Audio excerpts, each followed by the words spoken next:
So without much further ado, let's just get cracking it straight on into this. And the first one we're going to talk about, for some reason, is Death Wish. Craig, explain your life decisions lately. I will, Scott. I will explain myself, perhaps.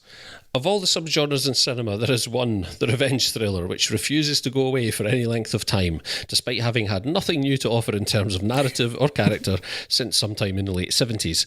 A mainstay of the exploitation scene throughout the 70s and 80s, and almost single-handedly propping up the DTV catalogue throughout the 90s and early 2000s, the genre somewhat arbitrarily received a high-profile transfusion of male empowerment plasma in 2008, when Liam Neeson showed us all his very particular set of skills. Most of which seem to revolve around brutally dispatching brown people.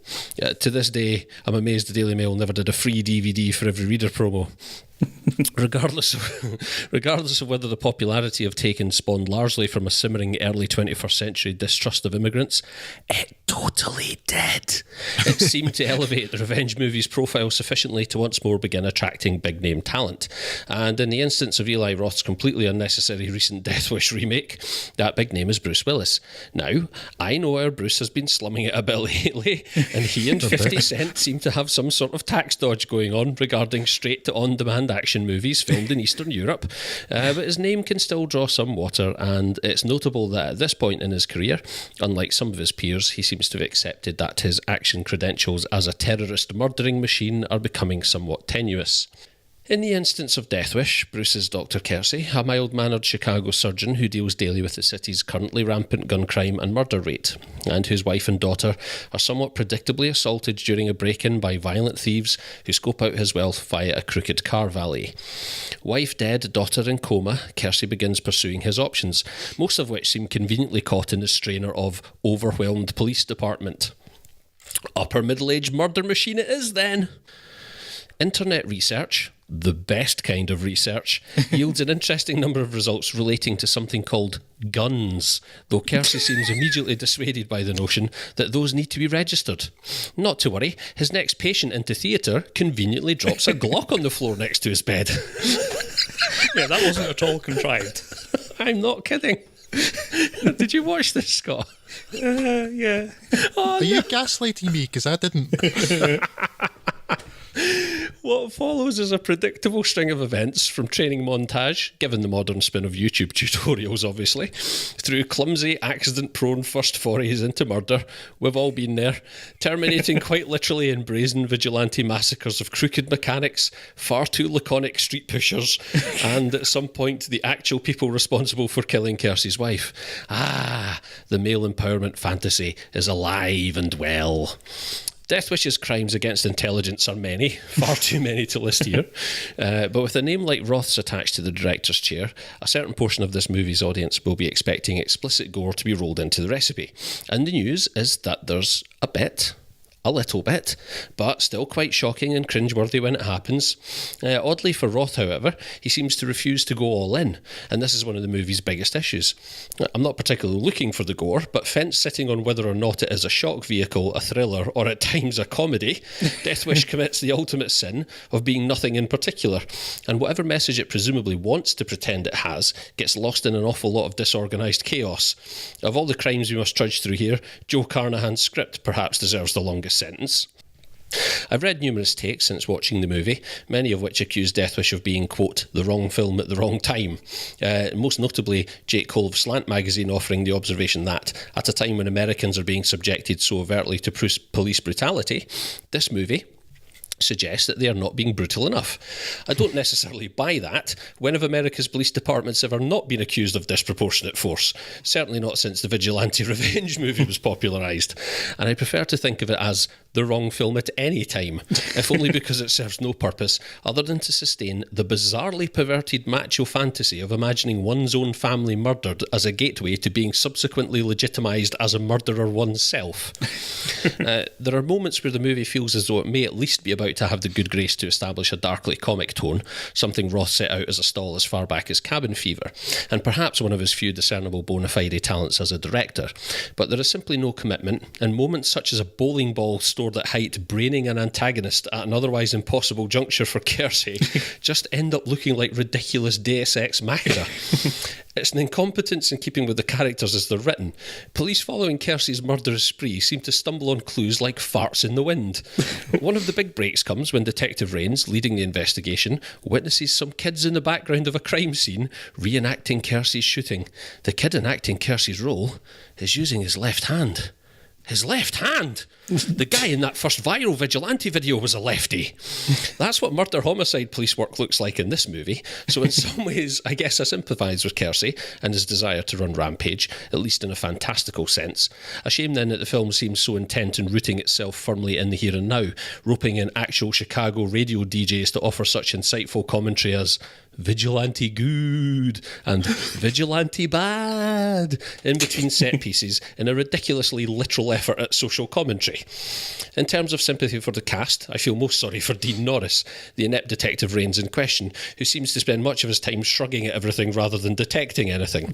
But there are other wasted talents for sure, not least of all Elizabeth Shue, who portrays Mrs. Kersey for all of 10 minutes before coming the cropper. Remember Leaving Las Vegas? She probably doesn't. Even Vincent D'Onofrio deserves better than this, I think. Anyway, I don't think... Steady, Craig, steady. Yeah, I don't think society needs or wants this movie right now. Have you ever seen a movie in which an angry old white man shoots bad men because the police won't? Well then, you've already seen this done better. Don't even torrent it. I know, so Scott, you've seen it, so you have more to contribute. I'm just going to ask if it is actually worse than the Michael Winner films. I think contextually, the first Death Wish, and keep in mind that I saw it a long time ago, at least stood out for some reasons. It was pioneering in a lot of senses. Some people seem to hold it in a lot of regards. Myself, not so much. The sequels... The sequels I only remember so much as I think is it the third one that Cannon Films produced, which has the bizarre scene where he basically shoots up an entire apartment block with a 50 caliber, like with a Bren gun or something. He's also just got a ridiculously massive handgun in that, to kind of Dirty Harry style. That's it. Shooting lots of people out of windows. Most people end up dying by being shot out of a window in that film, I think. Yes, pretty much. So, yeah, those are better than this. Wow. Okay. But, Scott, feel free to disagree. Well, I mean, we've said many times in this podcast that people shouldn't be remaking good films.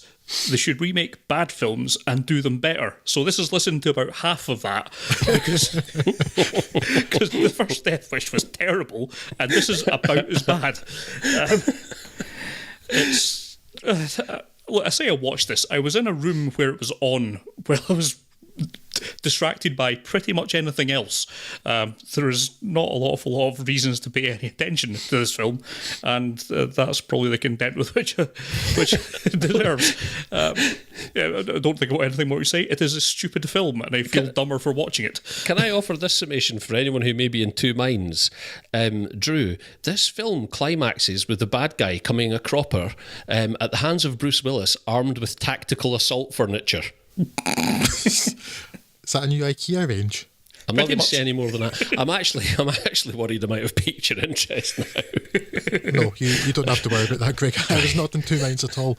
Okay. No, I was cool. I just like the turn of phrase. I suppose maybe I'm slightly peaked there. It's like, is it some sort of weaponised chest of drawers? But close. If it is, then Macaulay Culkin did that first in Home Alone. So it's totally close. It's got one of those look, a bee moments.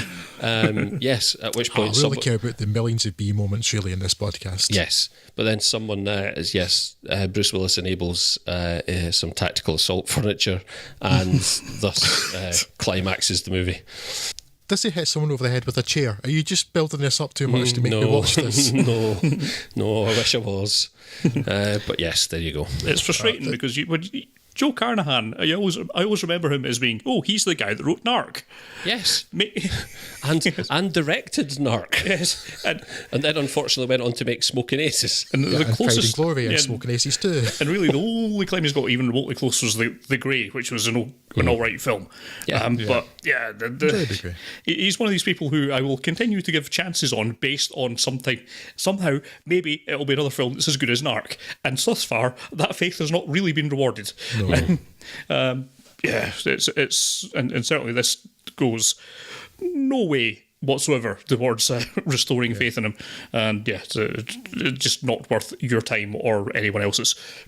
That's the impression I had there too. It's almost like you read my mind, Scott, because that's exactly what I'd been going to say. It's like, yeah, this has just brought up the mention of Joe Carnahan's like, who I remember so fondly because of Narc, it's everything after. Oh, right. Yeah. How did that happen? At a certain point, Eli Roth, I mean, after, was it Eli Roth who directed the first Hostel movie? Yes. Right. Well, See, subsequent to that, he's been marketed to us as nothing but this master of, the word's gone out of my head. Master of being friends with Quentin Tarantino, yes. I think is what you're looking for. This guy who is a dawn of the exploitation film genre, and there's just no evidence for it whatsoever. Yeah. Just stop giving him work, unless he's prepared to, to front the budget for a film entirely on his own and offer the studio a reasonable cut of it. Just walk away from the guy. How can this guy keep getting movies made? I don't know. You don't think that he's just the second coming of Tarantino, which is basically what he was being portrayed as for such a long time, because his name was always associated with Tarantino. Oh yeah, well Tarantino was doing that whole thing, wasn't it, of Quentin Tarantino Presents. Yeah.